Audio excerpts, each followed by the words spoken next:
सुबह का समय था। गांव की गलियों में हल्की हल्की धूप फैल रही थी, खेतों से ठंडी हवा चल रही थी और दूर कहीं मुर्गे की बांग सुनाई दे रही थी। पेड़ों पर बैठे पंछी चहचहा रहे थे। उसी समय गांव की कच्ची सड़क पर एक साइकिल की घंटी टन टन बजती सुनाई देती है।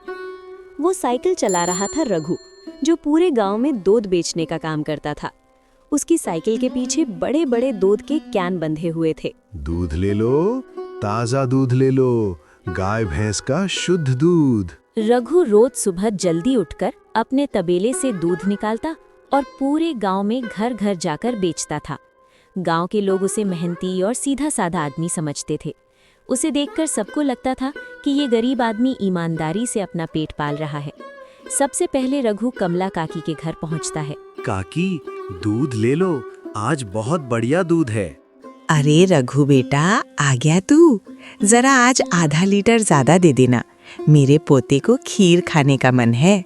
हाँ काकी, ले लो, बढ़िया खीर बनाकर खिलाना। कमला काकी मुस्कुराते हुए दूध ले लेती हैं और पैसे दे देती हैं। रघु पैसे जेब में रखता है और साइकिल आगे बढ़ा देता है। थोड़ी देर बाद वो सरिता दूधी के घर पहुंचता है। रघु भैया, ये लो तुम्हारे महीने भर के पैसे। धन्यवाद दीदी, आपका हिसाब हमेशा साफ रहता है। अरे, तुम भी तो रोज समय पर दूध दे जाते हो।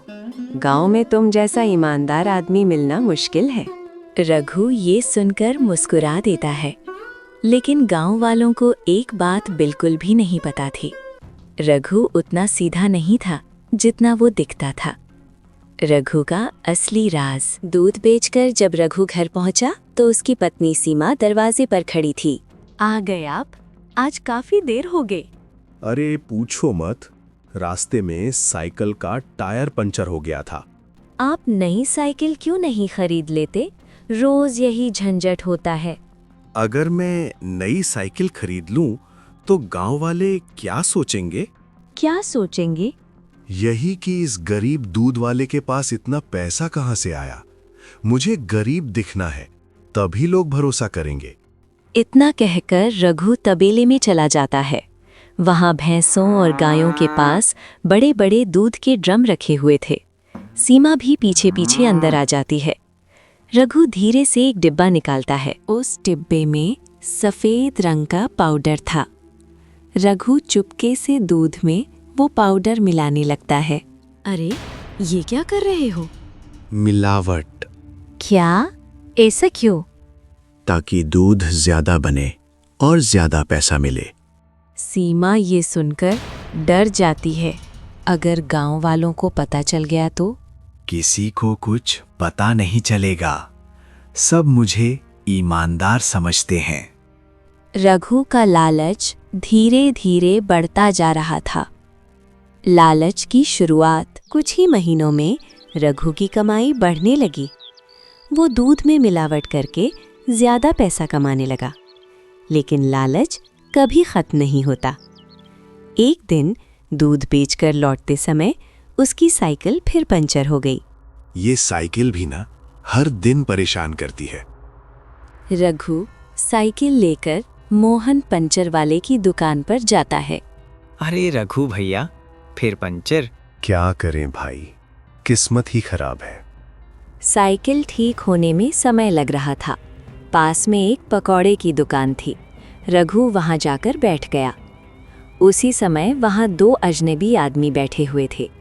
उनके चेहरे से लग रहा था कि वे साधारण लोग नहीं हैं। अचानक उनमें से एक आदमी को जोर जोर से खांसी आने लगी। पानी, पानी। पकौड़े वाला पानी लेने गया हुआ था। रघु जल्दी से अपनी साइकिल के कैन से थोड़ा दूध निकालता है।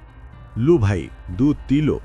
आदमी दूध पीता है और उसकी खांसी रुक जाती है। धन्यवाद। फिर वो मुस्कुराकर कहता है, दूध अच्छा है लेकिन मिलावटी है। ये सुनकर रघु के होश उड़ जाते हैं। क्या मतलब? मैं समझ गया, तुम दूध में मिलावट करते हो। रघु घबरा जाता है। किसी को मत बताना भाई, मैं पैसे दे दूंगा। हम तुम्हारा राज खोलने नहीं आए, हम तुम्हें और ज्यादा पैसा कमाने का तरीका बताने आए हैं। खतरनाक सौदा। वो आदमी जेब से एक छोटी पुड़िया निकालता है और रघु के हाथ में दे देता है। इसे दूध में मिलाना। ये क्या है? बस इतना समझ लो कि इससे दूध की मांग 4 गुना हो जाएगी। रघु पहले डरता है, लेकिन लालच उसकी समझ पर भारी पड़ जाता है। वो पुड़िया खरीद लेता है। कुछ ही दिनों में रघु की दूध की मांग सच में बढ़ जाती है। रघु का दूध सबसे स्वादिष्ट है। रघु बहुत खुश हो जाता है। उसकी कमाई पहले से कई गुना बढ़ जाती है, लेकिन उसके लालच की कोई सीमा नहीं थी। एक दिन रघु दूध देने शांति काकी के घर जाता है।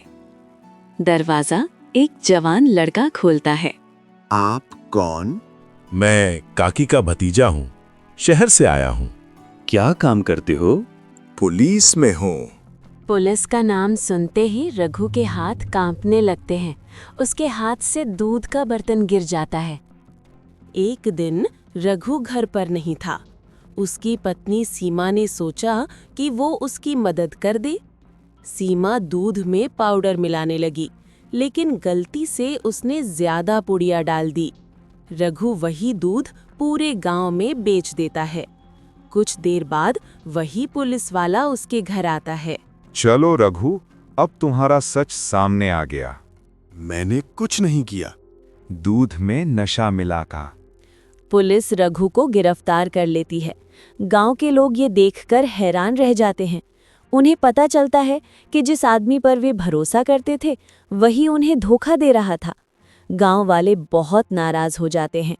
रघु को जेल भेज दिया जाता है। जेल में बैठकर उसे अपनी गलती का एहसास होता है। उसे समझ आता है कि लालच ने उसकी जिंदगी बर्बाद कर दी।